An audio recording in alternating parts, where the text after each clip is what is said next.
Hi friends, welcome to Max Labs YouTube channel. Today we have discussed about perimeter of triangle. మనం previous వీడియోలో area of square, area of rectangle, area of circle, area of triangle ఇవన్నీ find out చేద్దాం. ఈ వీడియోలో మనం area of triangle ఎట్లా find out చేయాలో సింపుల్గా మీకు అర్థమయ్యేటట్టు చెప్తాను. చూడండి, ఈ వీడియోని లాస్ట్ వరకు చూడండి, మీకు క్లియర్గా అర్థమయ్యేటట్టు చెప్తాను. ఏరియా ఆఫ్ ట్రయాంగిల్ అంటే పెరిమీటర్ ఆఫ్ ట్రయాంగిల్ అంటే P is equal to A plus B plus C. ABC అనేటివి ఏంటంటే సైడ్స్. ఇప్పుడు ట్రయాంగిల్కి సైడ్స్, ఇది A, ఇది B, ఇది C తీసుకున్నాం. ఇష్టం వచ్చిన ఎస్ఐ కదా. ఒక ఎగ్జాంపుల్ క్వశ్చన్ తీసుకున్నాం. A ఎంత అంటే 6, B ఎంత 7, C ఎంత 8. ఇచ్చిన ట్రయాంగిల్కి ABC లెంత్ దీనికి మనం పెరిమీటర్ ఫైండ్ అవుట్ చేయాలి. ట్రయాంగిల్కి మనం ఎట్లా ఫైండ్ అవుట్ చేయాలో చెప్తా.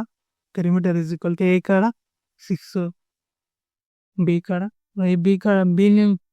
B ఏముంది 7, C ఏముంది 8. ఇవన్నీ అడిషన్ చేయాలి అంతే. 15 పెరిమీటర్ ఆఫ్ ట్రయాంగిల్ ఎంత 21. ఇప్పుడు ఇంకొక ఎగ్జాంపుల్ తీసుకొని చూద్దాం. ఏనేమో 40, దీనేమో 60, C ఏమో 8. ఇప్పుడు దీంట్లో సబ్స్టిట్యూట్ చేయాలి. Perimeter is equal to A ఏముంది 40 ప్లస్ B ఏముంది 60 ప్లస్ C ఏముంది 80. ఇవన్నీ ఐసింగ్ చేస్తే అంకర్ రాసేయాలి 180. అర్థమైందా? పెరిమీటర్ ఆఫ్ ట్రయాంగిల్ 180 మనకి ఇచ్చిన ఆన్సర్స్కి, ఇచ్చిన ట్రయాంగిల్కి పెరిమీటర్ అనుకుంటే 180 వచ్చింది.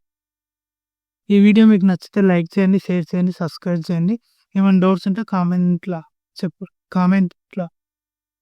అడగండి, నేను చెప్తా. మనం ప్రీవియస్ వీడియోలో ఏరియా ఎట్లా ఫైండ్ అవుట్ చేయాలి, ఈ వీడియోతో పెరిమీటర్స్ ఎట్లా ఫైండ్ అవుట్ చేయాలి సింపుల్గా మీకు అర్థమయ్యేటట్టు చెప్పాను.